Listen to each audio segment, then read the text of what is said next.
Okay, what if I told you that a book written over 1400 years ago had a secret mathematical key hidden inside it?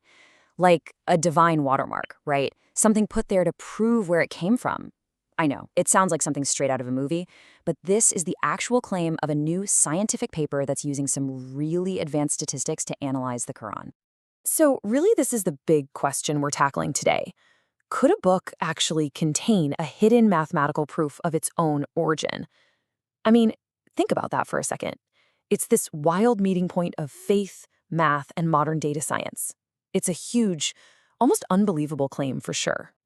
All right, so in this explainer, we're going to dive deep into that very paper. It uses this really powerful statistical tool called Bayesian analysis. Now, don't worry, all you need to know is that it's a way to measure evidence and see how it should change your beliefs. The goal here isn't just to point out some fun number facts. No, the paper is trying to calculate the actual mathematical odds, the probability that the Quran is divine, not man-made. So let's jump right in. Okay, so the paper organizes its evidence into these different codes. First up is code 7. Now, if you know anything about Islamic tradition, you know the number 7 is a big deal, right? You got the 7 heavens, the 7 trips around the Kaaba, it's everywhere. But the question this analysis asks is that just a theme, or is it actually baked into the very structure of the text? And they look for two kinds of patterns here. Basically, they're counting how many times certain important words show up. And then they're looking at the big picture, the structure of the book itself, to see if it's built around the number 7. So the first piece of evidence they put on the table is this number, 70. So what's so special about 70? Well, according to the paper, that is the exact number of times the phrase Day of Judgment appears in the Quran. And here's the key. It's not just a random number. It's a perfect multiple of 7, 7 times 10. All right, next up, the paper brings up the number 77. And this is how many times the word for hell shows up. But, and this is where it gets interesting, the authors say this isn't just one clue, it's two. See, 77 isn't just a multiple of 7. It's specifically 7 times 11. They argue this is a deliberate link to a whole other code, which we're going to get to in just a minute. Okay, so we've seen word counts. Now the analysis zooms out to look at the entire book. Get this. The claim is that if you take the total number of chapters, which is 114, and you tack on the number of verses, 6236, you get this huge number, 1,146,236. And that number, it's perfectly divisible by 7. But wait, here's the real kicker. If you flip that number around backwards, it's still divisible by 7. The paper calls this a palindromic divisibility, and they figure the odds of that happening just by chance are about 1 in 49.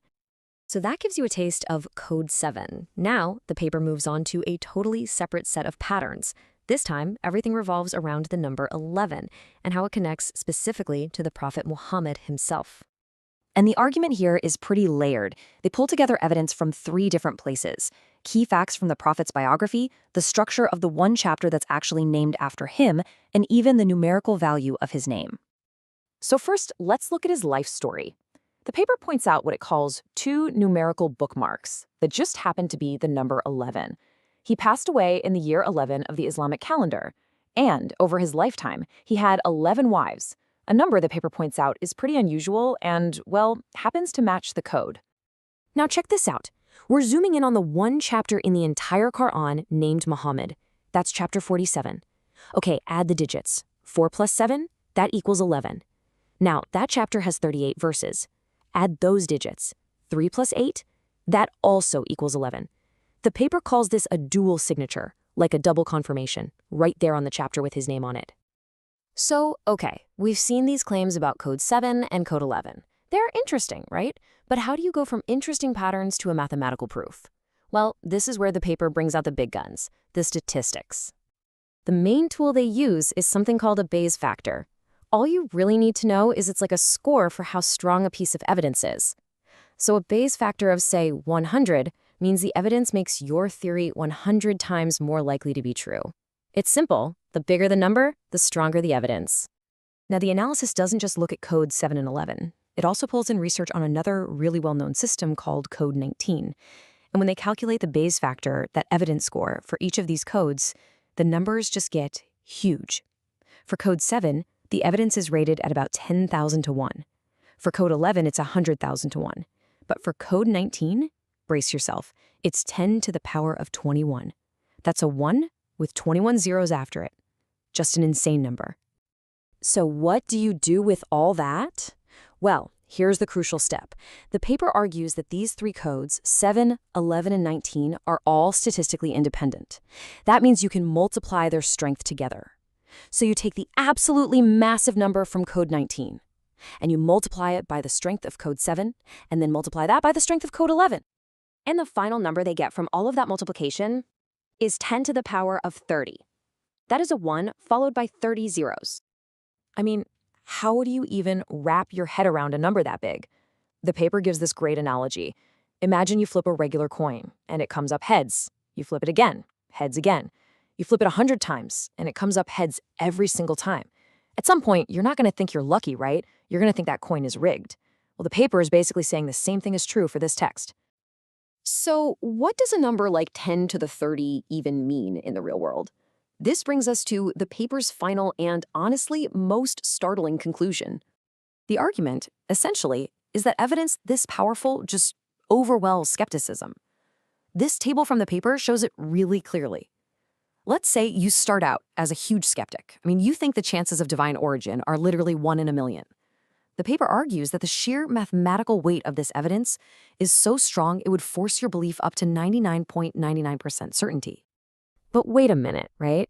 There's an obvious counter-argument here. Isn't this just cherry-picking? If you look hard enough for patterns, you'll find them anywhere. The paper actually brings this up, and their response is that these patterns aren't just random. They're all clustered around numbers that are already deeply important in the faith, 7, 11, and 19. And that, they argue, is the smoking gun for intentional design. So when you boil it all down, the paper's final verdict is this. This whole interlocking system of mathematical codes is just too complex for any human to have created, especially an author in the 7th century who didn't have a computer. They also make a point of saying that when they've run similar analyses on other religious texts, they don't find anything like this. So the conclusion is that these patterns act as a kind of unique, unforgeable authentication code. And that leaves us with one last really big question, doesn't it? By putting all of this in the language of hard numbers, of probability and statistics, this paper is really pushing us to think about an old question in a totally new way. Where exactly does the math end, and where does faith begin?